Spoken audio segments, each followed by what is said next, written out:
Bismillahirrahmanirrahim. Assalamualaikum warahmatullahi wabarakatuh. Media pembelajaran kreatif untuk kelas 6 SD MI. Tema 1, selamatkan makhluk hidup. Subtema 1, tumbuhan sahabatku. Pembelajaran kelima. Materi ini disusun berdasarkan buku tematik terpadu kurikulum 2013 edisi revisi 2018 dan buku penilaian Bupena jilid 6A serta dari berbagai sumber yang relevan.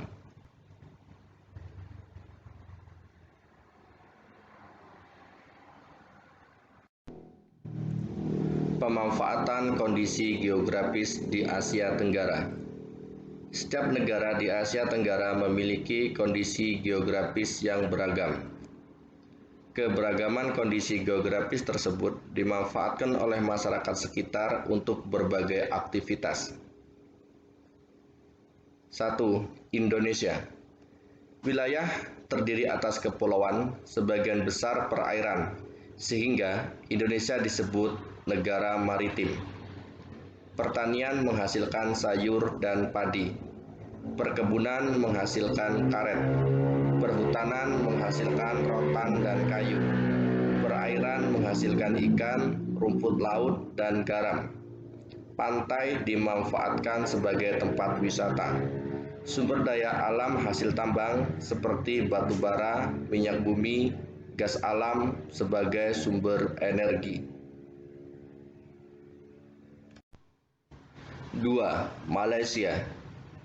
Wilayah terdiri atas pegunungan dan dataran rendah. Hutan yang luas menghasilkan kayu kualitas ekspor. Perkebunan menghasilkan karet. Malaysia adalah penghasil karet terbesar di dunia. Sumber daya alam hasil tambang seperti kilang minyak dan timah. 3. Singapura. Sebagian besar berupa dataran rendah. Luas wilayahnya kecil sehingga tidak banyak sumber daya alam. Pertanian dilakukan secara hidroponik. Lahan digunakan untuk peternakan unggas. 4. Thailand. Wilayah terdiri atas pegunungan dan perbukitan. Hasil pertanian terbesar adalah padi.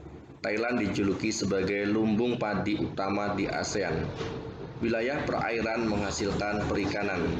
Sumber daya alam hasil tambang antara lain timah, timbal, seng, dan mangan.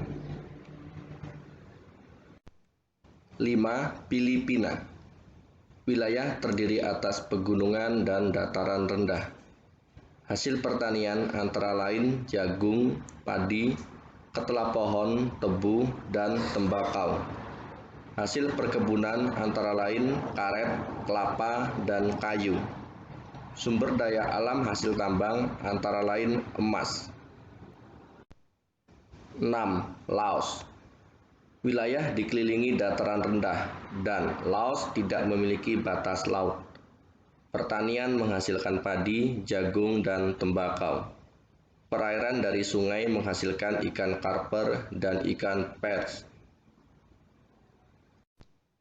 7. Brunei Darussalam. Wilayah terdiri atas dataran rendah, pantai, dan perbukitan. Pertanian menghasilkan padi, kelapa, lada, dan buah-buahan. Sumber daya alam hasil tambang antara lain minyak bumi dan gas alam, yang menyumbang 40% pendapatan negara. 8. Myanmar. Wilayah terdiri dari dataran rendah hingga pegunungan. Pertanian menghasilkan tembakau, teh, dan sayuran. Sumber daya alam hasil tambang antara lain timah.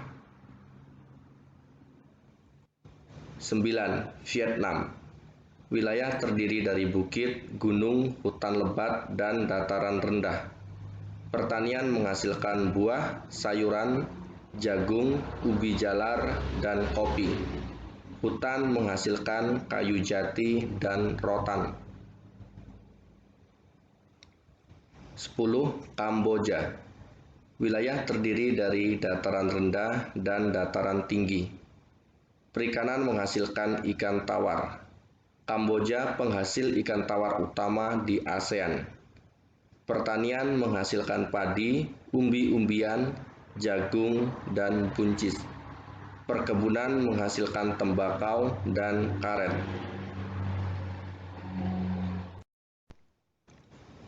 Alat dan bahan pembuatan karya seni patung. Pada pembelajaran sebelumnya, kita telah belajar tentang definisi patung dan fungsi-fungsinya. Coba kalian ingat-ingat kembali.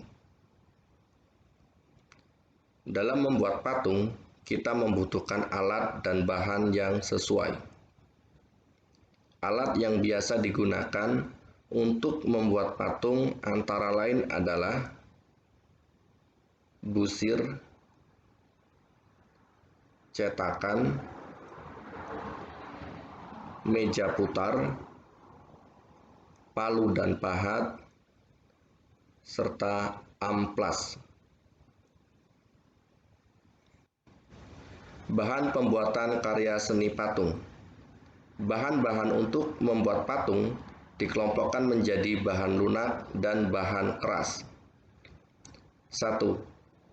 Contoh bahan lunak, yaitu tanah liat, lilin, sabun, dan plastisin. 2. Contoh bahan keras, yaitu batu, kayu jati, dan marmer. Alhamdulillahirrabbilalamin. Demikianlah pembelajaran kali ini. Sampai jumpa kembali di pembelajaran berikutnya. Terima kasih, semoga bermanfaat. Wassalamualaikum warahmatullahi wabarakatuh.